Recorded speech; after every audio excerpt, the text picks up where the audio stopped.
नाटक मत कर। ये लाइन सुनते ही हम सबको अपनी बचपन की कुछ ऐसी बातें याद आ जाती हैं। जब स्कूल ना जाने का बहाना करने पर माँ अक्सर ये लाइन यूज किया करती थी कि नाटक मत कर। तो ये नाटक ही है जो हमारी जिंदगी का एक बहुत ही जरूरी हिस्सा है, और हम सब ने किसी न किसी समय पर नाटक जरूर किया है। हेलो बूंदे सुनने वाले मेरे प्यारे दोस्तों को उनके प्यारे दोस्त अनुज का नमस्कार। तो आज हम बात करने वाले हैं कुछ सदाबहार नाटकों की, जिन्हें देखने या पढ़ने के बाद ऐसा लगता है कि जैसे हमने पहली ही बार पढ़े हैं। लेकिन आप सोच रहे होंगे कि आज मैं आपसे नाटकों के बारे में क्यों बात कर रहा हूं।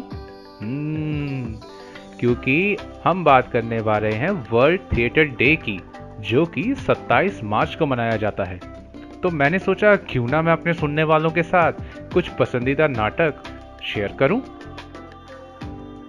तो हमारी हिंदी बोली की अगर बात करें तो खड़ी बोली हिंदी को 100 साल से ज्यादा के इतिहास में कई महत्वपूर्ण नाटक लिखे गए और उनका सफलतापूर्वक मंचन भी किया गया।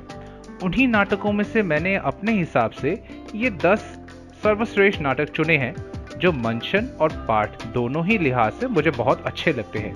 हो सकता है कि आपकी राय मुझसे थोड़ी अलग हो, लेकिन कमेंट्स में आप जरूर बताइएगा कि अगर आपका कोई पसंदीदा नाटक मुझसे छूट गया हो। तो पहले बात करते हैं अंधेर नगरी की, जो लिखा था भारतेंदु हरिश्चंद्र ने।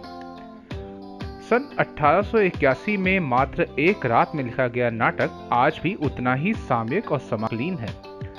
बाल रंगमंच हो अथवा वयस्क रंगमंच, यह नाटक सभी तरह के दर्शकों में लोकप्रिय है। एक भ्रष्ट व्यवस्था और उसमें फंसाया जाता एक निरही, क्या आज भी इस स्थिति में कोई परिवर्तन आया है? ये नाटक हिंदी रंगमंच में सबसे ज्यादा मंचित नाटकों में से एक है। शायद मैंने इसका कोई टीवी सीरियल भी देखा है, क्यों ना कहें ऑफिस ऑफिस। जी हाँ, आज के जितने भी सीरियल हैं वो किसी न किसी नाटक या उपन्यास से प्रेरित तो होते ही हैं। अगले नाटक की मैं बात करना चाहूंगा ध्रुव स्वामिनी, जिसे लिखा था जयशंकर प्रसाद ने। भले ही जयशंकर प्रसाद के नाटकों को मंच के अनुकूल ना माना गया हो, लेकिन ध्रुव स्वामिनी हमेशा से रंगकर्मियों के बीच चर्चा का विषय रहा है।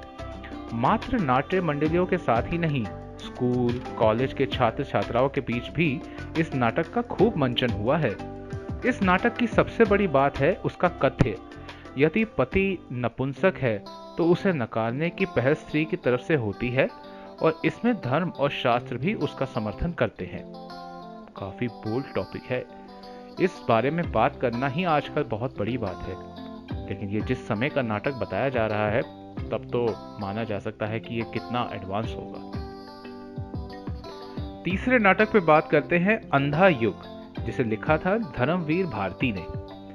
महाभारत की कथा के बहाने से द्वितीय विश्व युद्ध के बाद के विनाश, अनास्था और टूटते मूल्यों की महागाथा है।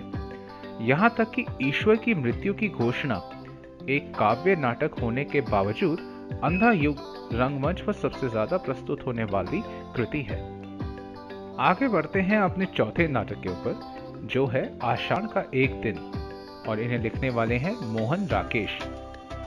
कलाकार अथवा रचनात्मक के सामने सर्जन या सत्ता में से किसी एक को चुनने का प्रश्न और फिर उसकी परिणति, यह एक ऐसा कथ्य था जिसे सभी रंगकर्मियों को झकझोर कर रख दिया।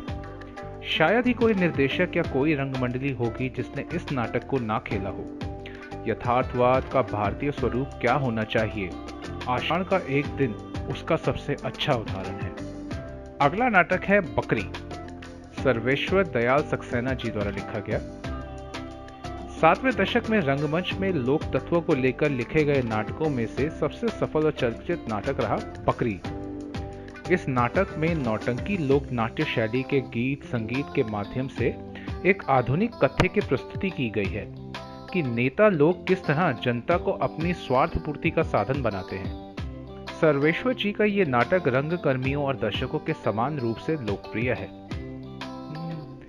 ये तो आज तक चला आ रहा है, क्या नेता क्या अभिनेता दे जनता को तो धोखा। ऐसे नाटकों की तो भरमार हमारे देश में बढ़कर है, लेकिन कुछ लोग आज तक नहीं समझे हैं। चलिए एक दिन इस पर भी डिटेल में बात करेंगे। हमारा अगला नाटक है एक और द्रोणाचार्य, शंकर शेष। आधुनिक शिक्षा पद्धति पर एकलव्य और द्रोणाचार्य की कथा के माध्यम से गहरा प्रहार किया गया है। इस नाटक में दो समांतर प्रसंग एक साथ चलते हैं। एक प्रसंग महाभारत का है तो दूसरा आज के प्राध्यापक और उनके परिवार का प्रसंग।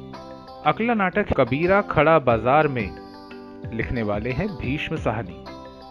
कबीर की जिंदगी, कबीर की कविता और उससे भी ज्यादा एक कलाकार, महात्मा और तत्कालीन व्यवस्था के बीच टकराव का एक चित्र है ये नाटक। आज के सांप्रदायिक दंगों और तनावों के बीच और भी सामयिक है ये नाटक। अगला नाटक है महाभोज, लिखने वाले मन्नू भंडारी।